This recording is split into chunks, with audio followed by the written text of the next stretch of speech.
Alors, comme pour les budgets précédents, ce budget 2023 pourrait se résumer ainsi. Beaucoup de littérature, quantité d'intentions, voire d'incantations dont on a du mal à comprendre le sens, le concret, quand les intentions ne contredisent pas les actes. Un budget se construit autour d'un projet, d'une vision, et budget après budget, nous n'avons toujours pas compris quel est votre projet, quelle est votre vision pour Besançon dans 5 ans, dans 10 ans, dans 15 ans.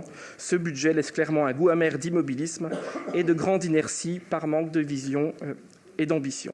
Il nous faut changer en profondeur le modèle de la ville, de notre société et nos habitudes de vie, dites-vous en page 2. Cette phrase résume bien le mode de pensée de cette majorité.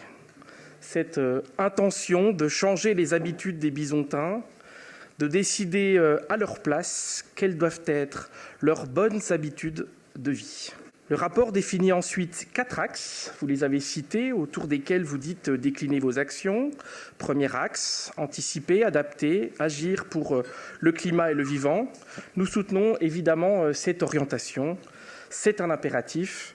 Il suffit de traverser notre territoire à la rencontre des élus pour se rendre compte que tous sont engagés dans la lutte contre le réchauffement climatique, dans la préservation de la biodiversité, et ce, quelle que soit leur sensibilité politique. Tant mieux si chacun s'inscrit dans ce mouvement. L'axe 2 entend faciliter la vie quotidienne des Bisontins. Si le libellé nous convient une nouvelle fois parfaitement, car effectivement, le rôle d'une municipalité devrait être de faciliter la vie quotidienne, nous avons pourtant le sentiment que vos décisions, au contraire, compliquent celles des Bisontins.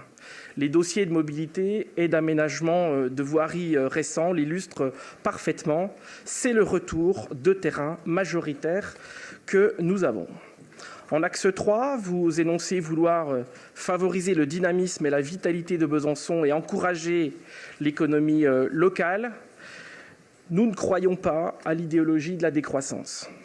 Les freins que vous mettez au développement économique, notamment à l'aménagement de nouvelles zones d'activité, sont à l'opposé de cet axe politique et n'encouragent pas au dynamisme et à la vitalité de Besançon.